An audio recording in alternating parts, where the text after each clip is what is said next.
Good evening and welcome to Riderpiece Theater. Me, Alistair Dayhawk, and tonight, me proud to present Kamen Rider Gacha, episode 19. This episode begins with the Ichinose Alliance, and they were in the middle of a pledge, and all of a sudden, Mama-san decides to open up the restaurant, and they get interrupted because, customers are coming in. And this is where Renge points out that, hey, we can't have this restaurant be our secret base. And she's right, because, I have to say, the restaurant itself, it's open to the public the moment it's open. And anybody can walk in there. From the Weird Sisters to Minato Sensei, hell, even the master can just walk in there and just do God knows what. So this is where Renge proposes that maybe they should invade the academy and take the academy back. Also, I want to mention too that Hotaro also suggested that we need more people into the alliance. And he brought up Kaijiki to be a good member for the alliance. And this is where Kudo steps in that, hey, for one thing, it's against the rules to involve normal people, just getting them involved in alchemist affairs, for one thing. And secondly, invading the school, that's also against the rules, but also, she didn't say this, but you're going up against the Weird Sisters, Minato Sensei, and the Master, who is an entirely different level than they are. They are going to get slaughtered. So it's a very bad idea on multiple fronts. And this is where Renge kind of threw her beliefs and following the rules to her face, where she mentions, okay, miss, I follow the rules to a capital T. Why didn't you surrender your ring of power to Minato Sensei? Since it's against the rules to go against your teacher or something. And this is where Kudo is speechless. She doesn't know what to say. And before she gets a chance to say anything, Mama-san steps in and gives food to Renge, Kudo, Sabimaru to eat while Hotaro attends to the guest. And then, as they were eating, we move to the next scene. Speaking of the alchemy school, one of the master's dolls react. And it suddenly turns into a mummy. And you get to see the mummy, he wants meat and hungers for meat. And this is where the master conjures up a plate full of buffalo wings. And you get to see the mummy just head first, just chows down on the buffalo wings. And then we get to see the Weird Sisters, who just recently returns from a chemi hunt, and Weird Sister number 3 offers the master 3 new chemi cards, and the mummy noticed one of the cards and decides to steal one. And this is where number 3 was like, hey, give it back, but the mummy was too strong for her, and she gets thrown like a rag doll. And the master was like, oh, this guy is fond of that card, and decides to turn the mummy into a Cerberus melgam. And this is where number 3 decides, okay, I'm going to fight back here. But before long, the master uses a golden flute, which stops the melgam and tells everybody that, hey, this flute controls the beast, and gives it to Weird Sister number 1, who's been played by a 9-year-old, and tells number 1 that, hey, you're in charge, and can you please walk the dog? And this is where number 1 says yes. And we go to the next scene with Spanner and the professor, who are having dinner, having ramen. And this scene is basically Spanner telling telling the professor what happened to him 2 episodes ago. And then we get to the scene where we see Kudo, who I don't know is walking home or walking to school. She meets with Minato Sensei, who was apparently waiting for her, and he asked, hey, do you want to return to the academy? Because apparently her ring of power is very special and it's vital for his research. And this is where Kudo says, no, I will not join someone who wants to hurt chemis and use them for evil ways. And this is where Minato Sensei becomes the second person who throws, who throws Kudo's beliefs to her face and just again leaves Kudo speechless. And luckily Hotaro steps in and takes over. And Hotaro was like, can you please come back? I believe you're a good person. I believe you have your reasons into turning heel, but can you please come back? We need you. You're a hero of justice. Please don't do this. And this is where Minato Sensei gets disgusted by his words. He transforms into Dread. And that fight between him and Hotaro, it was vicious. You can tell that the suit actor who wears the Dread armor was very vicious. And Hotaro was like not he's trying his best to not fight him, but it's just turned into a very vicious fight that he had no choice but to bring out the gacha igniter. And this is where Minato Sensei just decides to be a chicken heel, where he demorphs and tells him that, hey, I'm not gonna fight you in your new form, and he just runs off. And then the scene continues with Hotaro and Kudo, and Hotaro tells Kudo that her father was not the traitor, it was the master all along. And Kudo was happy to hear those words, that now that her father is indeed innocent, and that huge weight is lifted off her shoulders. Now she feels at peace that her father is innocent. And then we get to see, Weird Sister number 1, and the melgam is viciously attacking people. And lo and behold, guess who was among those people? Kaijiki, the melgam magnet, and decides to record the attacks and send it online.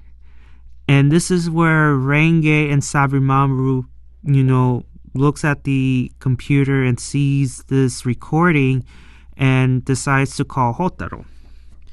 And then we go back to Hotaro and Kudo, and this is where Hotaro decides it's time to pull out my new invention, which is the meaty cream puffs. And he offers one to Kudo, and she tastes it, and Kudo pretty much tells Hotaro that it's nasty. Not in that way. She says that it tastes off, which crushes Hotaro, bringing him to his knees. And then we get the call from Renge about the melgam attack. They both reach the area, and Hotaro throws his backpack at the melgam, and one of the cream puffs just flies off and lands on the ground, and the melgam was sniffing at it because it has meat in it. I mean, can you eat a cream puff with meat in it? It just sounds nasty. Anyway, it goes to the cream puff and tries it. And I bet Hotaro was like, maybe the melgam will like the cream puff. But when it tried the cream puff, it took a bite, but then it stopped. And I'm surprised he didn't spit it out. He just threw the cream puff away. And Hotaro was very crushed that even the melgam does not like the cream puff. And then Kudo just nods, yeah, even the monster did not like it. It's all nasty. And Hotaro's like all crushed. He transforms. I'm surprised that Hotaro did not turn vicious like Minato Sensei, because I'll be like fighting viciously while at the same time be like, how dare you dislike my cream puff? They're good. Like, I won't believe you, and I won't believe Kudo. Its taste is good. Just to make it even funnier. And while Hotaro is having a meltdown while fighting the melgam, you have Weird Sister number 1, who's been played by a 9-year-old, decides to sneak by and tells tells Kudo that, hey, can you die for me? And just takes her finger and just throws her on the ground. And then, Hotaro gets tied up with chains. And before the melgam tries to kill Hotaro, Weird Sister number 1 uses the flute, commands it to turn its attacks onto Kudo. And of course, Hotaro uses the igniter. He transforms into Fire Gacha, melts the chains off, and unleashes his attack. But the melgam decides to split into 3, and Hotaro only gets to destroy one of them. And then the other 2 melgams, again, tries to attack Kudo. Kudo runs away. Hotaro, was like, okay, I don't think so, and decides to use the igniter again. But unfortunately, the igniter has its limits, because if it overheats, Hotaro is feeling the heat. He gets burned up. And so Renge and Sabimaru, luckily, were at the scene, tells Hotaro that, hey, give us the igniter and we will try to cool it off for you. And he does so, and he is forced to turn into Super Gacha and follows the melgams. And we get to see Hotaro in his T-Rex form. And unfortunately for him, he is at a disadvantage because he's facing 2 monsters at the same time. And poor Kudo, she wants to help. And she knows that she can be a Kamen Rider because she did so before. Unfortunately, she doesn't know how to, which makes her feel all helpless. And then in the middle of the fight, you see one of the melgams uses an energy blast onto Hotaro, but luckily Hotaro reflects it. But that energy blast was redirected towards Weird Sister number 1, who's been played by a 9-year-old. And she uses the flute as a shield. But in doing so, not only the flute gets destroyed, which is the only thing that's controlling the melgam, but she ends up getting injured. Her arm is, got injured. And then, for some reason, this is where the melgam, at least one of the melgams, turns its attention to number 1, saying that you no longer control me. It's time to get rid of you. Of course, number 1 was in shock as to why are you turning against me here? Your enemy is that Kamen Rider over there. But of course, it's a rabid dog, so it decides to attack Weird Sister number 1. And Kudo is standing there for a moment, but then she steps in and protects number one. And this is where number one was like, why? I'm your enemy here. Does it goes against breaking the rules here? What's going on? And this is where Kudo makes a confession, where she sees herself in number one, because we get a flashback of Kudo being the same age as number one, and she was lonely, she was alone, she only had a book that she always takes with her and reads. But ultimately, during her youth, she was alone, she had no friends until she met Hotaro, Sabi, and Renge. She has friends now, and she wants to share that experience to number one. And this is where number one says, you're such a fool. I mean, I'm not you. I'm not like you. And again, you're protecting an enemy, which goes against the alchemist's rules, whatever. And this is where, one of the melgams goes after Kudo, bites the arm, and this is where Kudo says, when I decided to become an alchemist, I was taught by my father to always follow and honor the rules, but now it's time to make my own. And this is where her ring changes. We get to see her driver, and she transforms into Kamen Rider Majide, if I pronounced the name right. And it's the television debut, because we see it in the movie. So this is like her second time being a Kamen Rider. And of course, her friends are in shock that, she's a Kamen Rider again. And this is where Sabi and Renge gives the igniter back to Hotaro, and he uses it and transforms into the archer one from episode 3, I believe. And he quickly defeats 2 of the melgams, which causes the melgam to become whole again.